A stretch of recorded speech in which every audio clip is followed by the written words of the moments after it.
You are watching Influence Media, PSI TV, the Netflix of biz brands. When we dress for work, many of us put on a different persona than we are as we are around our family and friends. But when we adopt an air of professionalism, at least, we kind of somehow put on a mask. But my guest today is going to make us aware about a different kind of mask. My guest is Dr. Chris Bellamy. Thanks for being my guest today. You're welcome. Glad to be here. Dr. Bellamy is a retired aerospace senior flight operations manager. His 40 plus years in the aerospace industry includes experience in commercial and military programs. He is a respected researcher, consultant, educator, and leader manager practitioner. He serves in the business and aviation degree programs at Everglades University in Tampa, Florida. He also serves as a Tampa campus response team and contributes as faculty advisor for the Florida Airport Council. He specializes in leadership performance and organizational behavior, which he teaches at Liberty University. And by the way, he was my professor for that course, and I got an A. Dr. B, welcome. It's good. Welcome, Truth. So, many business owners wear masks. However, your book, The Mask, your book refers to a different mask. Now, we do want listeners to grab the book. Tell us about the M.A.S.K. that you think we should be aware of. All right. So, look, in any job, if you're online and you looking for a job, you'll look at the job description and the job scope, and it'll give you all the skills that they want you to have and maybe the background knowledge, education. But what they don't have is the other pieces to that. The motivation, the attributes. They give you the requirements for skills and knowledge. But really, we only see half the picture when we only look at skills and knowledge. We need the motivation, what motivates employees, and what are their personal attributes, because everybody brings something different to the table. And it does make a difference. It does make a difference. I remember years ago I had a factory and we had skilled employees, but there were some troublemakers. Yeah. And I ended up getting rid of the troublemakers, and I had to reteach the skill to people who came in with great attitudes, were motivated to work, but they didn't have all the skills. So I found I could teach skill. It was hard to teach attitude. What do you think about that? That's absolutely what the whole book is about, really. I can bring somebody into a job for a skill set, right? And they can lack it and I can train them, right? What I can't do is bring their attitude. They bring it with them. Everywhere they go to the job every single day, I can't really hire for that. I could try to hire for that using some type of personality test, but you're absolutely right. If you find people that are highly motivated or seem to be highly motivated, and they have the right attributes about them, a hard work ethic, a good moral code, a good character, if you could detect that, they have integrity. Those are things that you want on the job, even more than skills, because you can teach virtually any skill. Yes, I definitely learned that the hard way. So, Dr. B, in your book, you said, and I'm quoting you, okay, skill sets and knowledge base, you had a preamble, it's skill sets and knowledge base of every leader, trying to fit every leader and organization into the same subjective performance evaluation does not provide the degree of differentiation required to significantly take advantage of the existing talent within the business. I actually want to break this down a little bit. First of all, you talk about trying to fit every leader into the same subjective evaluation system. What is going on there? So what goes on here, and this happens across the board in Fortune 500 companies. They want to try to provide a subjective, meaningful, some way to qualify performance. But it's just that. I can qualify to goals and objectives of the business, They could qualify to some performance behaviors, but what they never seem to do is be able to qualify the individual whole person when they do these types of evaluations. So when you get an annual performance eval, you're getting one based on performance, but you're not getting anything on who the person is and how they contribute personally to the business. Because if you're invested in the business, and when I say invested, I'm not talking monetarily, I'm talking motivated. In the success of it. Yeah, you're motivated, you're committed. You know, there's no real way to measure that unless you know the employees and you're set up for that. So standard, subjective performance evaluations, they can never define what that is or get the true person out of an evaluation. In other words, you can't throw all of your managers or all your workers into the same pile and come out and say, this one is this way and this one's another way, because you're only going to measure job performance but not personal contribution. And you talk about taking advantage of the existing talent within the business. The way I think about that is, you know, I may have somebody who is an artist in their hobby, and that may be not what they came here for, but there's some way to apply that. Yeah, so I'm glad you brought that example up, because that's a perfect example. You know, when we go and we apply for a job, it might not be the job we're best suited for. We get it to get in the company a lot of times, or we take a job because we need a job. But really, if I'm an artist, I'm not good at doing rote, repetitive stuff every day. That's not in really my wheelhouse. What's going to happen is I'm going to lose motivation. And I'm going to lose it pretty quick. Because this bores me to death, really. I need variety as an artist, as somebody who's creative. Right? But I could, if I knew that about that person, put them in a position where they might evaluate things differently than the person who was just a robot. Yeah, so years ago, I was in one of my very first supervisor jobs. I had 26, 27 employees, something like that. And I had an older gentleman who was working a job assignment board, giving aircraft mechanics jobs out on a shop floor. And he knew airplanes real well, but what he wasn't a good communicator. And what I observed as a supervisor is, you know, we could be getting a whole lot more production if we could get somebody in there that could actually do this job well, could communicate well. So I took a younger guy that I had observed was a good communicator, put him in the job, and our production increased by double.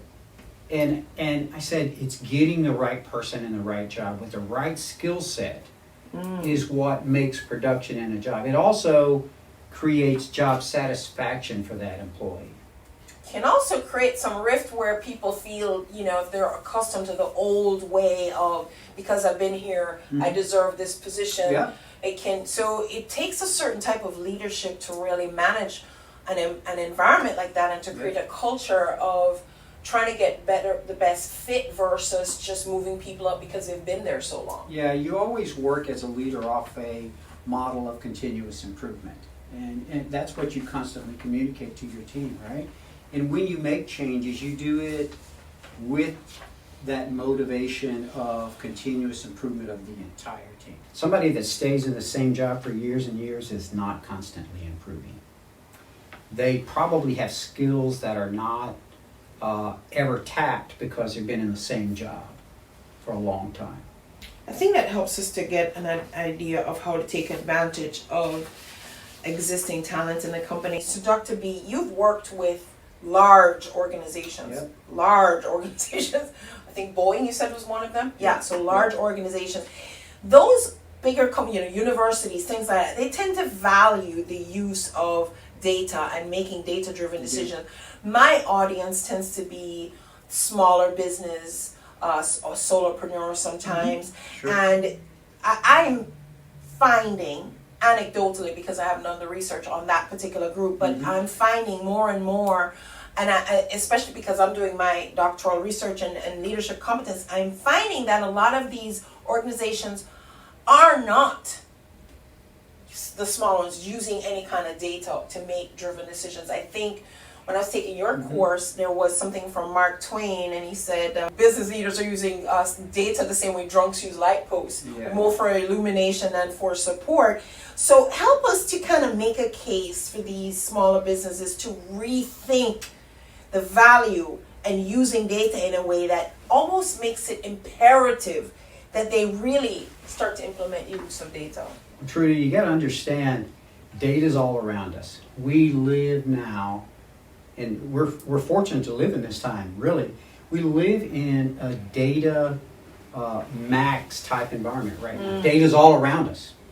Data is internal to the business, smallest businesses, to the largest businesses. It's also external to us. In other words, we have to go outside our walls and go get it.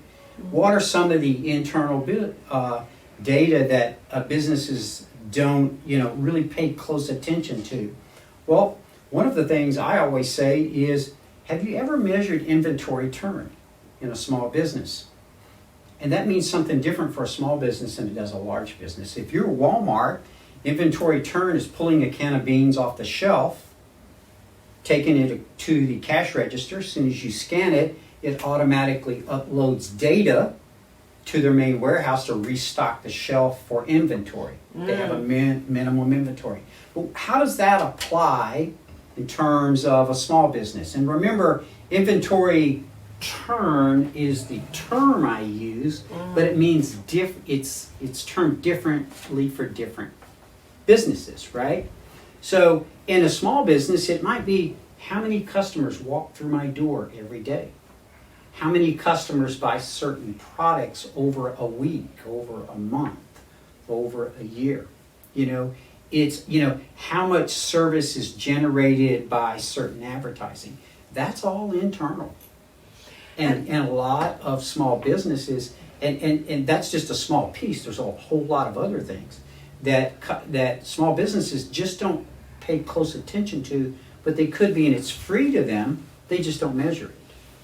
On that note, though, Dr. B, what I've seen, because I know I used to be guilty of it, is if the main solopreneur or the owner of the business has an idea because they've been running it for a while, because they're not documenting that data anywhere, they don't have it to show. That's right.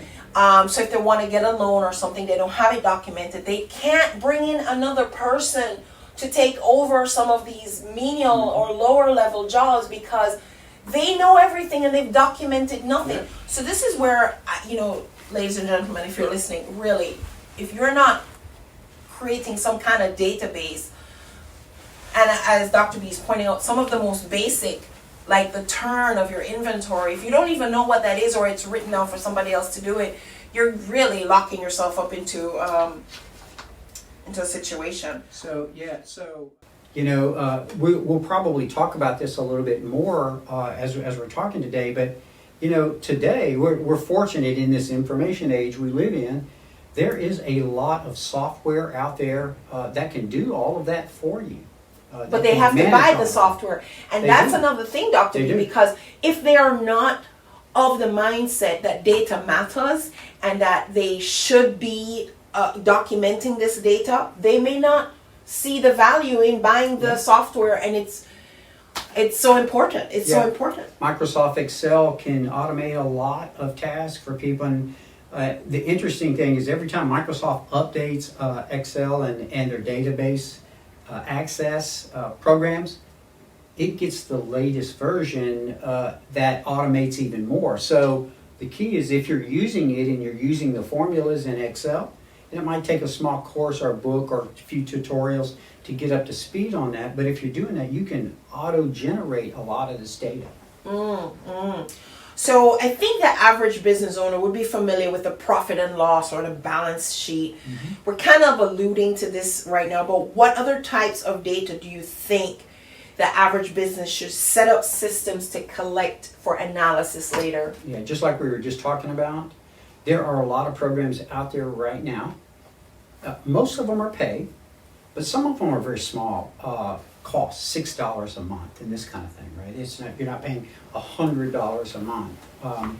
And there's a whole list of them. I want to say Tuber is one of those. TUBER? Yeah, Okay. but there's many other. There's AccuSoft or AccuSuite is out there. There are many of them, as we're sitting here talking right now, I was just looking at a list a couple of weeks ago of maybe 100 of these sites, and they start free. You can use the basic setup of those and maybe get the data that you need. But if you want any other analytics or AI added services, you're going to pay for it. So, social media may be the first place that a business owner may look at data without even realizing. You told us that it's kind of everywhere. Yeah. What can social media data analytics tell us about our business or our brand? It's very simple. It's one word. It's traffic. It's traffic. So think about this here. A road is useless unless people use it. Social media is useless unless people use it. So if you're gathering, if you're a YouTuber, if you're on Google Analytics, all of these things are measuring traffic and volume. That's really important. By the way, we live in the state of Florida, and in the state of Florida, you've got a demographic shift that's going on, has been going on. That runs like a river and never changes. So if you take data today, traffic data today, and you look at who's coming, who's on your websites, who's on your social media platforms, checking you out on Facebook or whatever, or who is really in your stores or online services, you might find that whole group changes over time. And so the frequency of how often you're going in and analyzing that data is really important. So, and it's interesting you mentioned Florida, because we tend to be a tourist state. We tend to be a lot of transients and stuff. So yeah, I can see that. But we're a destination state now. So what's happening with all of the people moving here? They're bringing their income here. They're bringing their shopping habits here. They're particular to baby boomers. Bringing their politics here. They're bringing many things here. But as a business owner or a business operator, I've got a service or I've got a product, and I want to make sure that since they are coming, I want to know where they're spending their money. For example, I could go data mine average median income to age bracket for certain zip codes. It tells me a whole lot. And if I look at that a year later, that may change. Why would it change? Because they would build single family homes or multiple family home units just down the block that wasn't there a year ago, and would bring on a whole bunch of other people that maybe fit a different demographics or monetary range, income range. Walmart does a really good job of that. Yep, and so does Public Supermarket. If you go into a store in a particular location, you'll find it has different inventory than the other store in another neighborhood, because always. they are doing that data, which brings me to my next question. They do data analytics very well. Yeah. And have been for a long time. Which is what we are missing, guys. We need to be doing stuff like that. And Dr. B, the next one is, what are some of the external data sources, you kind of hinted at it a while ago, that business owners should be aware of, that they can data mine to make these better data-driven decisions? I never buy data. You don't buy data? I never buy data. Okay. And I'm going to tell you why. Because government, local, city, federal, state, they don't do a lot of things super well, but what they do is gather data well. And they write reports well. And it's all free. You also have foundations that are out there that does tons of research. The Pew Charitable Trust. Many of these foundations have research arms, and they do all of the research and data collection for you at their dime and provide it to you free, and it's current. Yes, and I mean, you can get the demographic data of zip code, income, like you talked about. So I never ever pay for data. I go to census reports, the Department of Labor, the Department of Agriculture.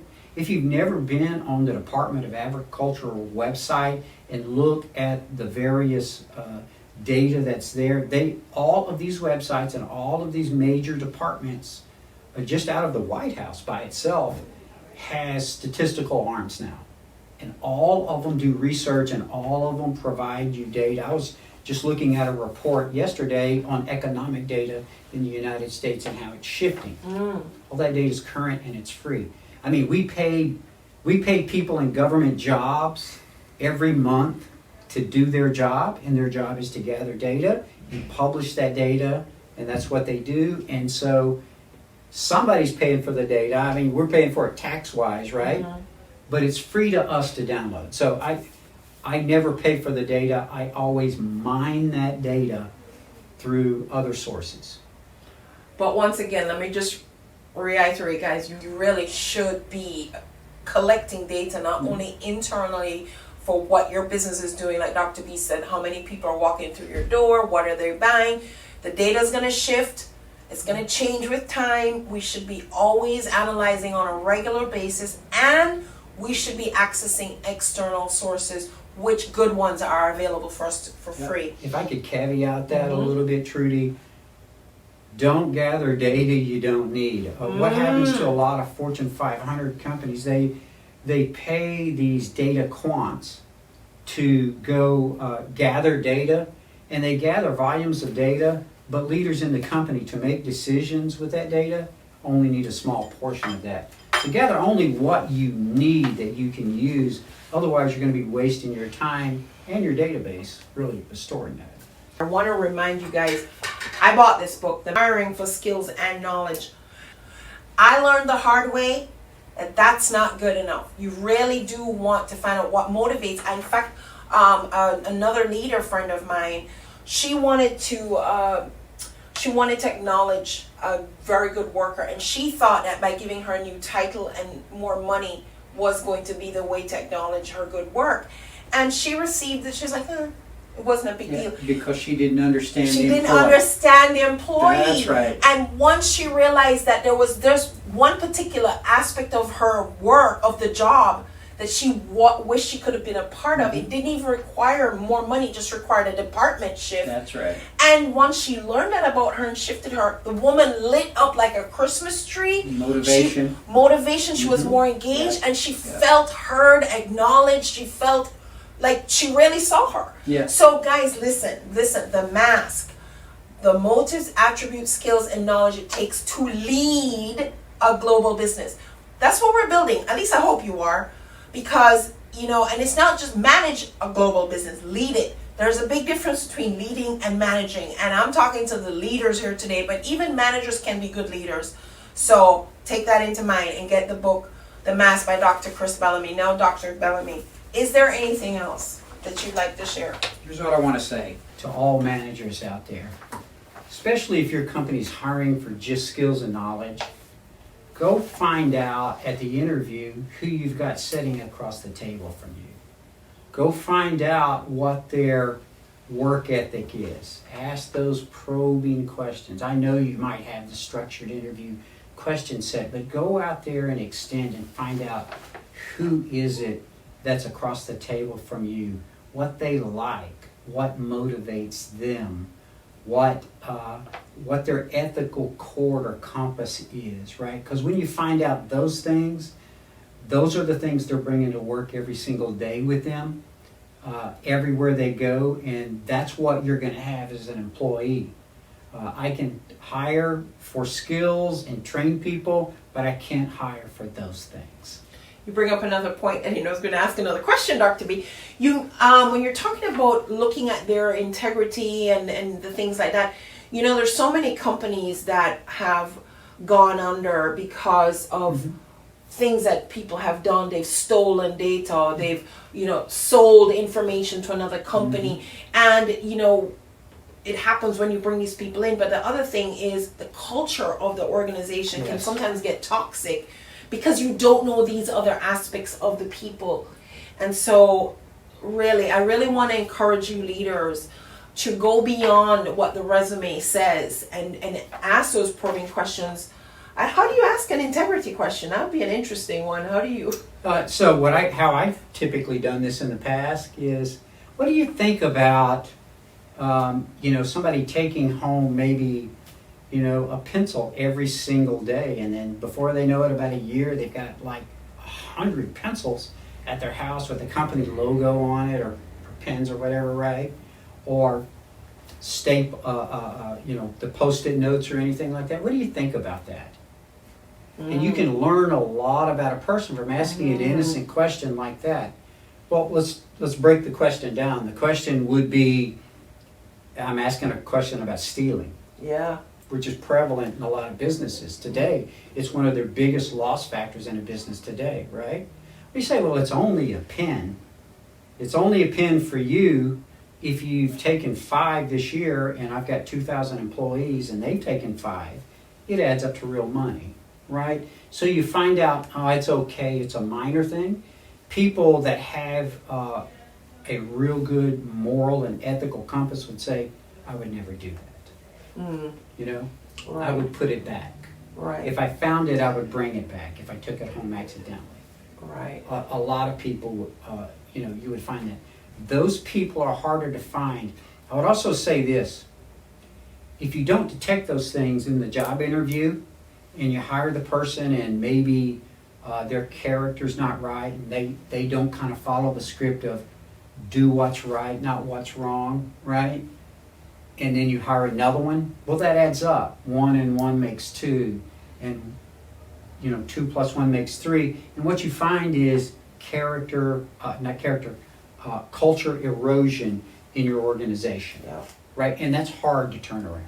Yep. And then you lose good people. Yeah, and you lose good people along the way. Yes, absolutely. Dr. B, it's been my pleasure. Like I said, this gentleman, he's my favorite teacher at school, okay? I loved his class. Totally loved the class. I geeked out on the whole data analytics thing.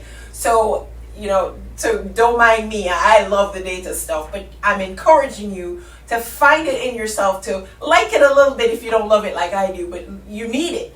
If you're trying to grow your business, guys, whatever isn't managed, whatever isn't measured won't be managed. That's You've right. got to measure it so you can justify, you can see growth, you can see decline, you can make the quick actions as you need to, or project into the future. So that's the value of this. And remember, when you are hiring, you need to go beyond just skills and knowledge. Dr. B, thank you so much for being my guest today.